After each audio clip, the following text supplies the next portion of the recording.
Tonight, the undercard, I guess you would call it, we're going to watch some Machinima. I don't know much about Machinima, so that's why we have guests come in to lend their expertise, and for this we have Friedrich Kirschner. Friedrich Kirschner is a filmmaker, visual artist, and software developer. He repurposes computer games and real-time animation technology to create animated narratives and interactive performances. His work has been shown at various international animation festivals and exhibitions, including the Laboral Game World exhibit in Dijon, the American Museum of the Moving Image in New York, the Ottawa International Animation Festival, and the Seoul Media Art Biennale. In addition, he curates Machinima film screenings all over the place, and is director of Machinima Film Fest New York in 2008. He's currently an independent researcher working on the open source real-time animation software Movie Sandbox. Now, we've brought in a lot of guests, but for Machinima, we thought it made sense to treat it like the medium demands. And so Friedrich Kirschner is joining us live from Berlin via Skype. And so I will introduce you to Friedrich Kirschner.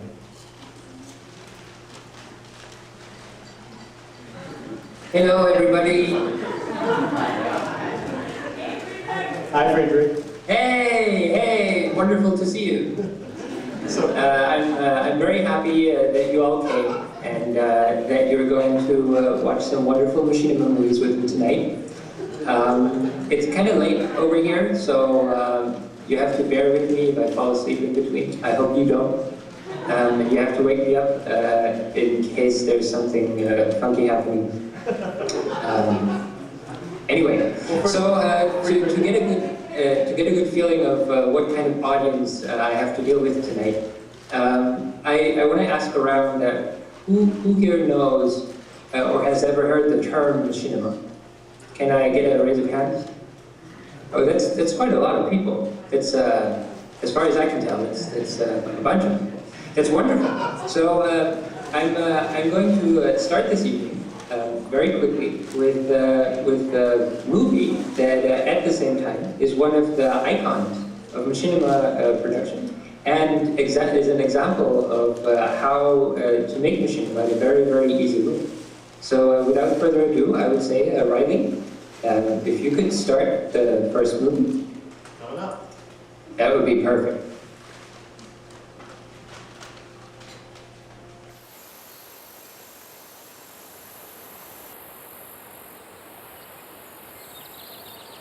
Hey. Yeah? You ever wonder why we're here? It's one of life's great mysteries, isn't it? Why are we here? I mean, are we the product of some cosmic coincidence, or is there really a God watching everything? You know, with a plan for us and stuff? I don't know, man. But it keeps me up at night. What? I mean, why are we out here, in this canyon? Oh, yeah. What all this stuff about God? Nothing. You want to talk about it? No. You sure? Yeah. Seriously, though, why are we out here? As far as I can tell, it's just a box canyon in the middle of nowhere, with no way in or out. Mm-hmm. The only reason that we set up a red base here is because they have a blue base over there. And the only reason they have a blue base over there is because we have a red base here. Yeah, that's because we're fighting each other. No, but I mean, even if we were to pull out today, and they were to come take our base, they would have two bases in the middle of a box canyon. Whoop-de-fucking-do. What's up with that anyway? I mean, I signed on to fight some aliens.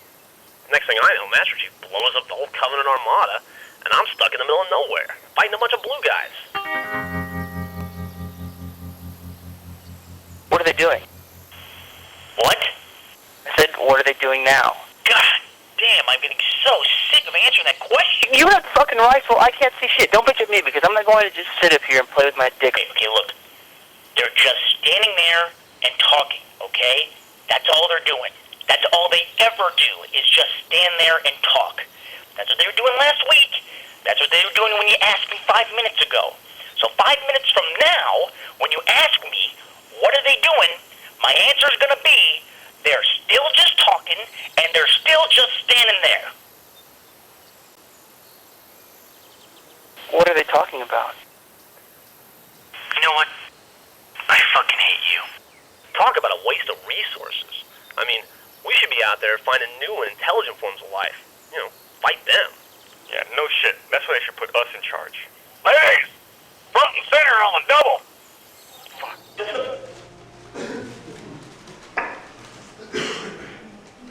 Yes, wonderful. So that was by the guys from Red vs. Blue, and their production company is called Rooster Teeth. They're doing this for a bunch of years now, and they're actually making money with it, which is insane if you ask me. But they're having a series, and they have about 10 episodes per season, and they're right now at season 4. And starting spin-offs and weird other things in the game The Sims 2. Okay, so after this very brief introduction, I want to say thank you very much for having me here at the What's On Festival. It's a great honor to be there, even though I'm actually not really there. But I'm happy that I can virtually represent myself in the form of a wonderful-looking, high-detailed, very high polygon count character. Whose name is Bob Block, by the way. Thank you very much to Riley and to Pablo for having me and for agreeing to do this. And thanks to you for coming and showing your interest in Machinima. So for those of you who haven't really raised their hands just before, when we were talking about how Machinima is made, I have a little bit of an introduction on how you can think of Machinima in general.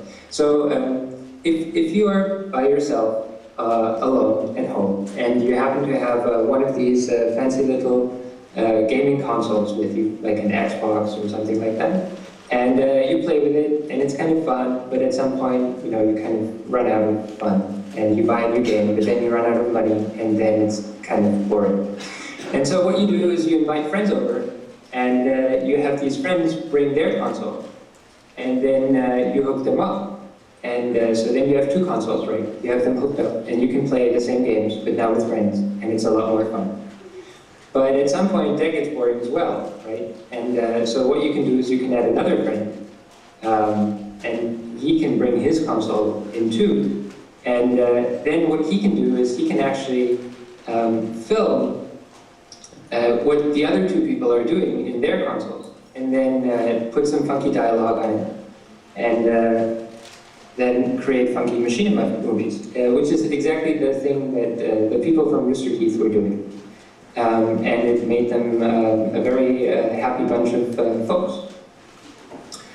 Okay, so I hope that explained more or less what Machinima is about. It's mostly about having fun, telling the world the weird ways in which you think computer games are funny. And if you don't have any friends, and you're not really in possession of an Xbox console, you can still make Machinima, which is amazing. You can buy one of these games that you usually play all by yourself, and then many of these games come with tools that let you modify the content of these games. One of these games is Half-Life 2. Who of you knows the game Half-Life 2? Can I get a quick show? Yeah, I guess that's enough people.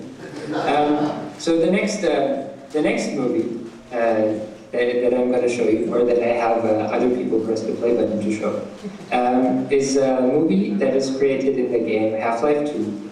And it's a very recent movie from a production company that calls themselves Pixel Eyes Production. So I sympathize a lot with them. And it's called Shelf Life. And we're going to show the first part of a 2-part film. So if you want to see the second part, just go on YouTube and you can see how this amazing, amazing story ends. So without much more blabber from my side, let's just start the first part of Shelf Life.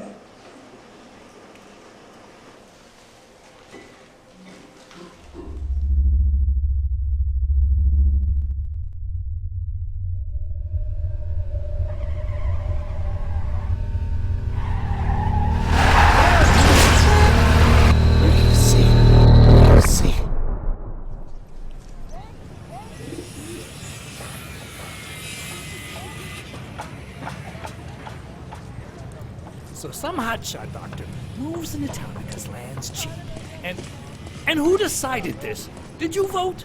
I didn't vote. Yeah. What do we get out of it? But you're missing the big picture. Oh, who's missing that big picture? Okay, but it brought us 200 new jobs. Yeah. And a big city hospital to the middle of nowhere. Yeah, 200 new jobs. And the fucking Tower of Babel.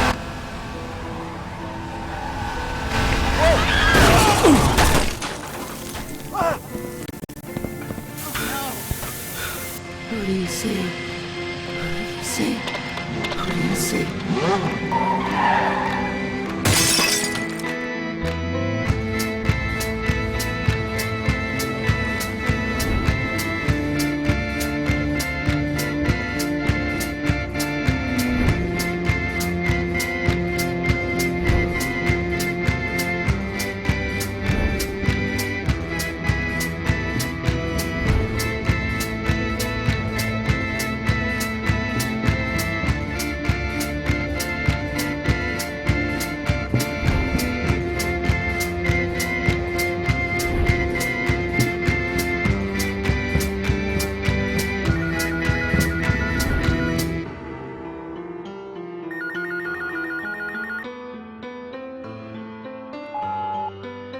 Dr. Charles Wentworth. Sorry I missed you.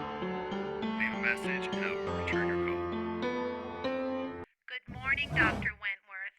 I am calling from Sherrington University to confirm your presentation today at Eccles Hall at 11 a.m. Thank you.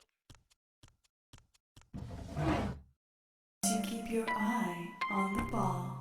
Sambinian.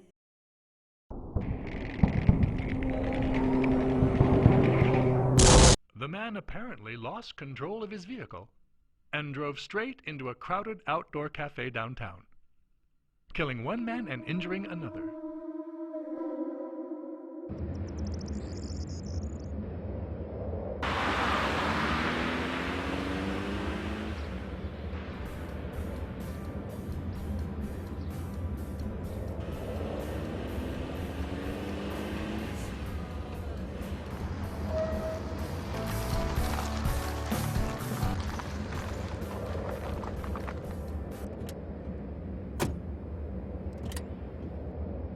Morning, Richard.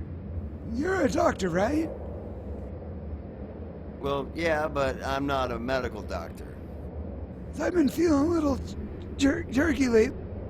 I'm really not a medical doctor. Maybe you should stop by the hospital. Okay? Okay. Take care.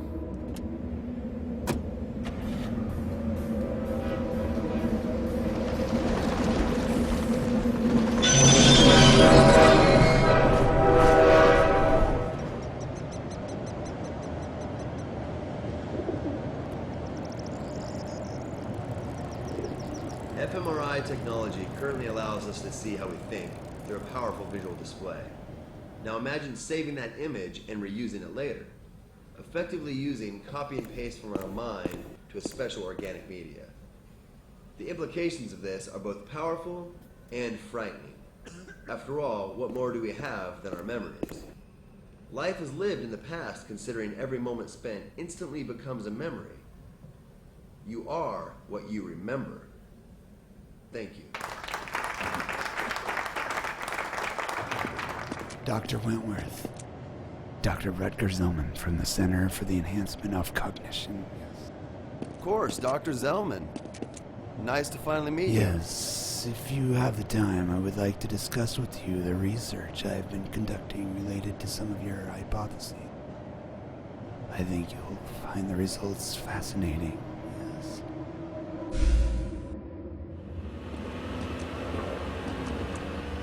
What would you think if I told you we have the ability to bring your theory of memographic storage and retrieval to fruition? Well, I think you may have confused science with science fiction, Doctor. Yes, or a science fiction writer for a scientist.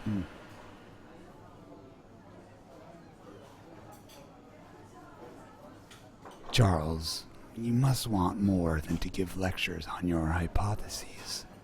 You must want to see them materialize.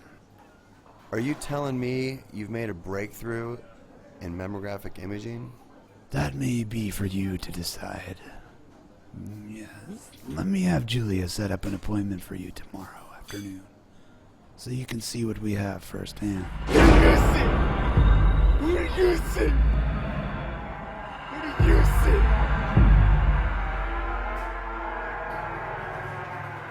What do you see? Patient of yours? Dr. Zellman? Well, I hate to eat and run, Charles.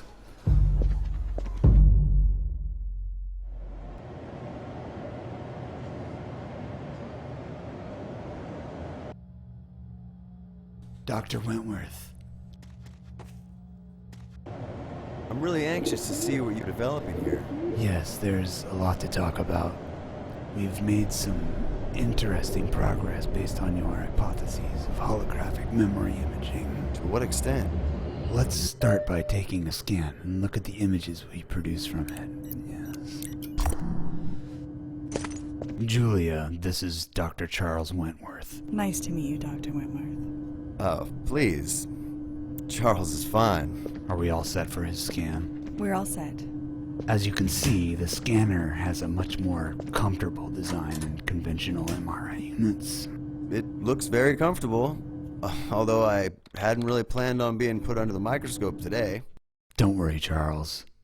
The interesting part happens after the scan. Let's begin.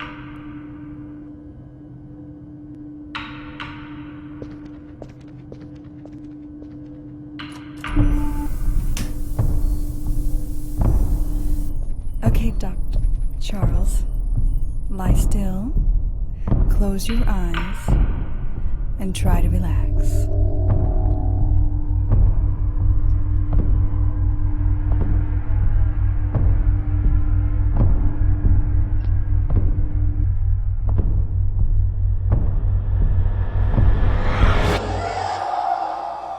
What do you see?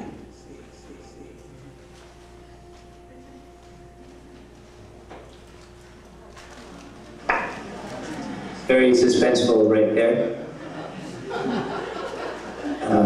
Sorry to get you out of it this suddenly. So the main difference, obviously, between these two movies that we were just watching, one, the guys have helmets. Second, the guys don't have helmets. There's other significant differences, but I think that pretty much sums it up. Also, I didn't want to imply that the people who did the second movie were actually people that don't have any friends in real life whatsoever. It's not true. I never said that, and if I did, I would apologize. On the first topic that I was talking about, the helmet thing, if you think that Machinima movies only use the characters that games provide, that is only partially true. There is a huge chunk of Machinima movies that uses the characters that come directly with the games, that uses the set that come directly from the games.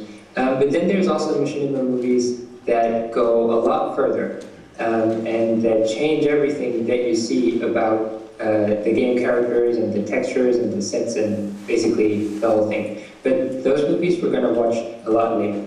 Right now we're going to watch a movie that takes a really weird video game that you wouldn't necessarily think of as a game that you would take for a narrative. The game is called Lock-On Modern Air Combat, I think. It's a Russian game.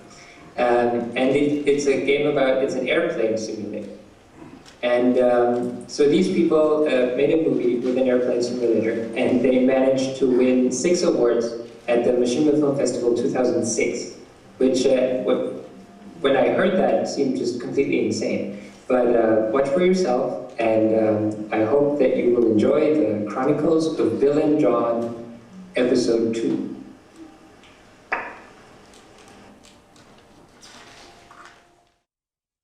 Précédemment, dans Bill et John. Messieurs, nous venons juste de recevoir ces images du prototype soviétique Z-15, dénomination OTAN Fustule. Si je puis me permettre, monsieur le directeur, ça ressemble diablement à un OF-15, non? Oh, mais quel doute.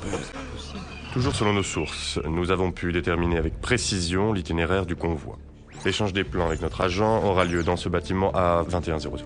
Ah, une dernière chose, lieutenant. Oui, monsieur le directeur. J'adore votre cravate. Merci, monsieur le directeur.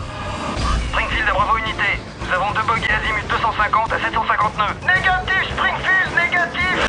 Ah, j'ai rien sur mon radar, bordel. Ah, je break à droite et je monte au 350, à vous. Hey, Major Tom. We meet again. But this time, I have a big gun. Ramon Maltazar, ne faites pas l'enfant. Lâchez cette arme. Si vous tirez à cette altitude, nous sommes tous foutus. Ramon, vous êtes un con! J'ai touché. J'ai 2 fustules au cul. Je contrôle plus rien. J'arrive pas à sortir de cette vraie putain de merde. Mon général, le président en ligne pour vous. L'opération Barracuda vient de commencer.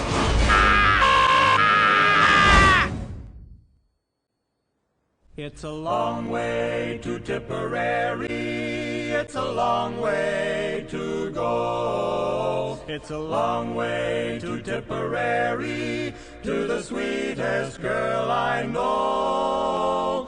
Goodbye, Piccadilly, and farewell, Leicester Square. It's a long, long way to Tipperary, but my heart's right there. So pack up your troubles in your old kit bag and smile, smile, smile. While you've a Lucifer to light your fag. Smile, boys, that's the style. What's the use of worrying? It never was worthwhile.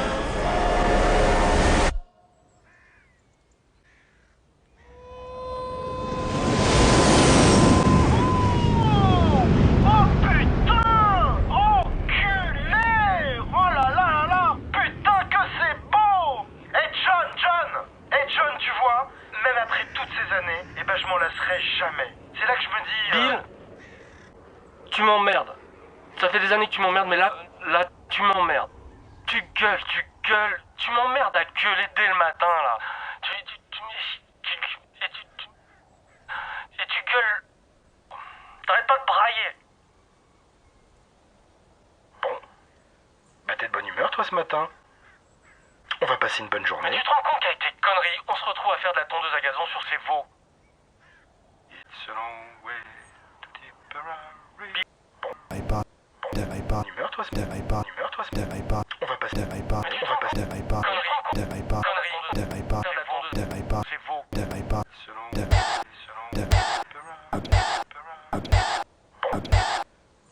Humeur, toi, on va passer. Mais tu te rends compte, conneries, on va faire de la tondeuse, c'est faux. Selon... Humeur, toi, on va passer. Conneries,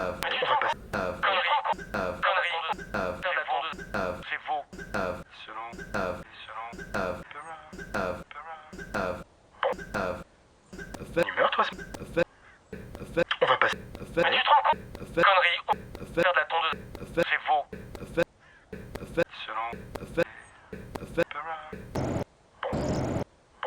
Humeur, toi, on va passer. Conneries,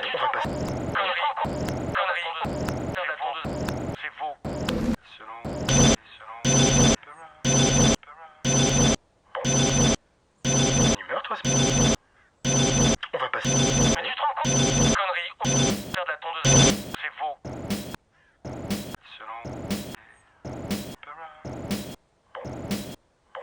Humeur, toi, on va passer. Mais tu te rends